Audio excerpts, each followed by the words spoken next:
This week on Scam School, you're gonna teleport 2 cards to impossible locations. And more importantly, the old intro's back. Welcome to Scam School, the only show dedicated to social engineering at the bar and on the street.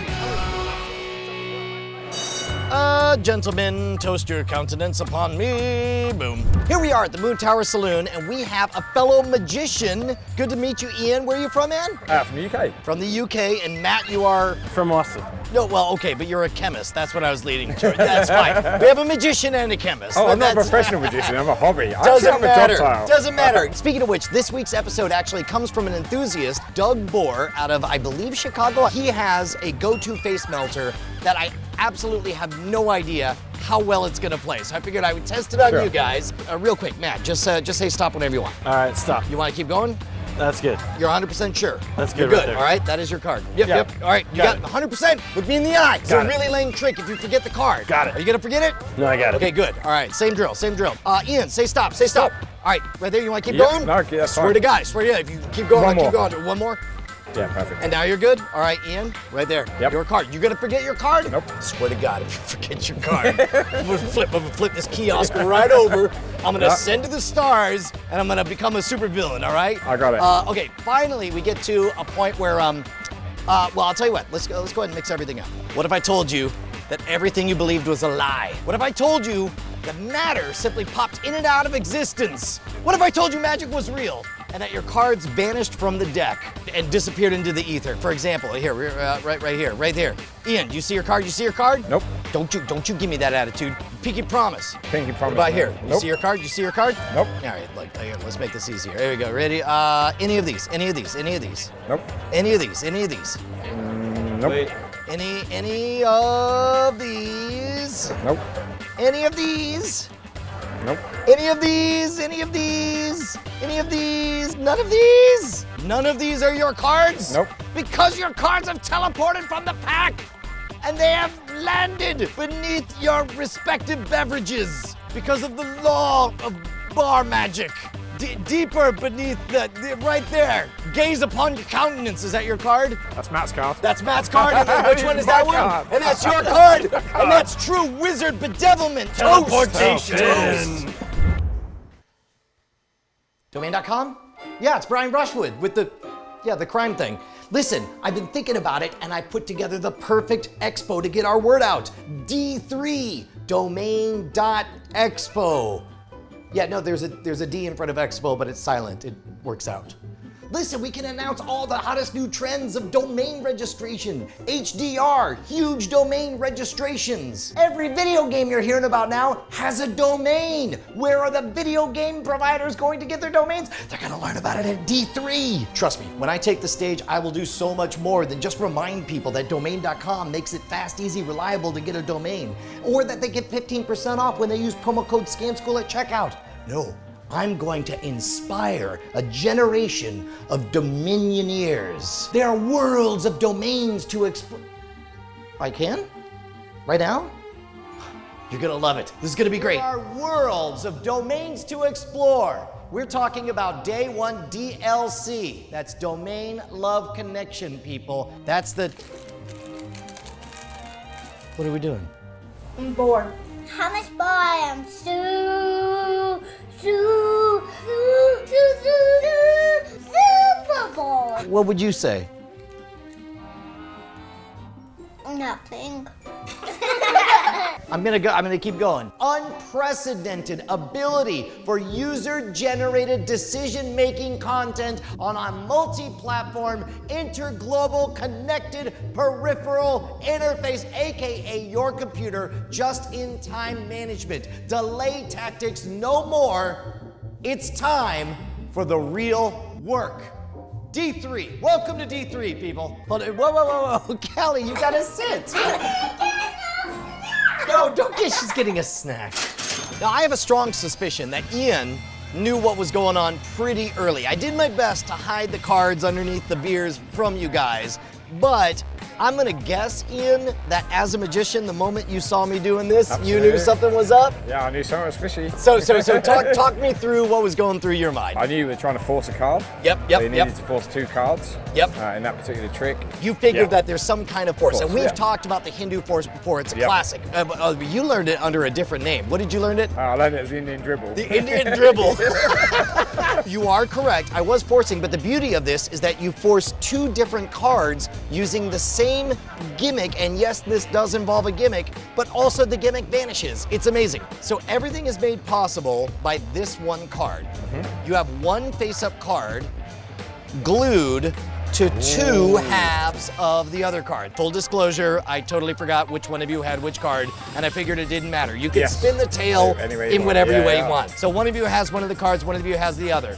And so in this case, you want to start off, you have a random deck of cards as usual. You want this face down at the bottom.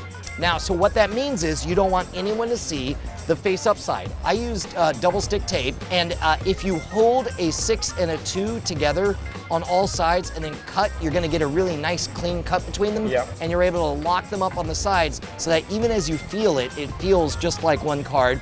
And yes, you'll notice if you see it in direct sunlight that it's double thick, but along with a bunch of other face-up cards, there's no way Yeah, sure. anybody's gonna see that, right? We're gonna start with a face-up Jack of Spades down here. We've got the 2 of clubs and the 6 of diamonds on the other side. We don't really care which one is pointed where. Duplicates of each of these are put someplace clever. Now in this case, I put them right under your drinks because I feel like it's better in general to have something be personal. You could just as easily, as Doug originally suggested, hide them under the mat, or you could put them in the card box, or a million different other places. This is a teleportation effect. So in this case, let's say I just put them both right underneath. There we go, right there. And now my setup is I have a face-up card. Face down, I have a 6 and a 2. And I have all the rest random. And if you haven't seen it, go back and watch the episodes where we talk about the Hindu shuffle. The nice thing about the Hindu shuffle is you can shuffle 2 ways.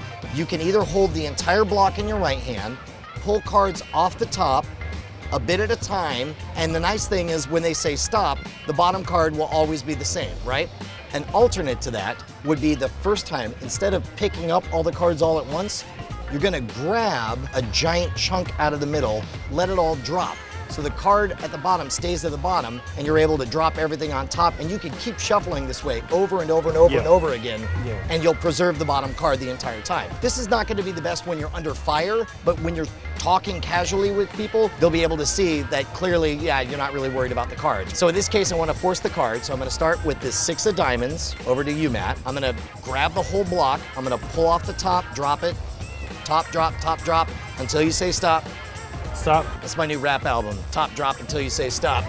Now you'll notice, if I just showed you this, not so convincing, right? Yeah. So instead, it makes sense as we go for you to say stop and for me to just set it right on top, out jogged like this, and I can lift up and I can point to this right here, right? Yeah. Point. Now, if you want, you can appear to square it up and then just set them down and cut down a bunch of cards to reset it on the bottom. If you're a little more advanced, you can take that top card, you can square it up and do what they call a double undercut. All of these you can learn about online. Or you can do what I did, which is start with the card in that place. You're gonna square it up. I did a double undercut up, and now the trick is I have to figure out a way to rotate this deck in a way that won't trip you guys up, right? Yeah. So what I did was this is actually a false cut. It looks like I'm cutting the cards, but if you think about it, all I'm doing is taking the top, middle, bottom, and then I'm taking the top, putting it on the middle, and putting it on the bottom. But the reason I do that is because I can pick up these cards and then rotate them easily. So now I can do the same thing for you, Ian. Pull off, say stop whenever you want. There you go, right there. And now same deal. I'm just gonna reach forward. I'm gonna show you your card. And I think it's important to let both parties see both cards because number one, they're kind of like accountability partners. If Ian wanted to screw up the trick and be like, nope, it was the Joker, you'd be like, no man, I saw it. It was the 2 or whatever. Can't remember, but also it covers your ass in the case when like me, I don't remember who got which card, right? So same thing happens, and again, you can just cut it down, just get it back to the bottom. Now here's my favorite part. You're gonna do a few shuffles. Remember what I talked about?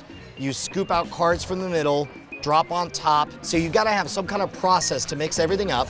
And then you start asking them, where are your cards? Now you can say your cards have teleported away, but the more you telegraph about where stuff's headed, the more information you've given them to be one step ahead. So instead, it's like, hey, do me a favor.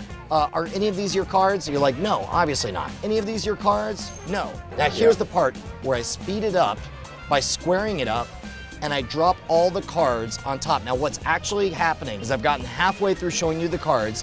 What I really want to do is hide the gimmicked card. And because the gimmicked card has a face up on the other side, the moment I drop this other half on top, I can square it up and I can start just grabbing all messy. And in fact, like at this point, the work's done. I could just start saying like, any of these your cards? Any of these your cards? Crap, I don't see, are any of these your cards? And now you're just spreading them all around and they're like, no, none of these are our cards. You're like, because it doesn't matter what you say after the word because.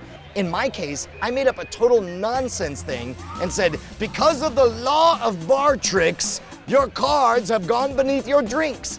And you're not in the middle of thinking, wait, law of bar tricks, that's not a thing. Instead, you're thinking, shut up, is my card beneath my drink? And so at that point, you guys look, and of course, you get distracted, and there we are, and there's your cards, and magic has occurred. I feel like Ian can do this. The question is, can Matt do this?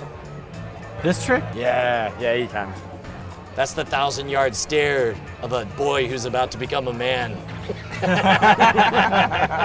All right, Ian, I'm gonna sneak this 6 under your, there you go. I'm gonna sneak this down over here. I got a 2. Oh, Matt, I hear you have wizard powers. That's right. Whoa, whoa, whoa! That's a false cut. You've been teaching him. He knows the wizard. Blasphemer. No, sorry. He's a wizard as well. It just felt good to be on the other side of the fence. So tell me when to stop. Okay, got it. Not yet. Stop. You sure? Yeah, You sure? yeah, that's where I want to stop. Two. Should I say the card? No. Okay. Well, don't tell me. I'll remember it. Okay. That's good. Good. Okay. All right. So now you tell me when to stop. Stop. Okay. There you go. That's your card. All right. Boom.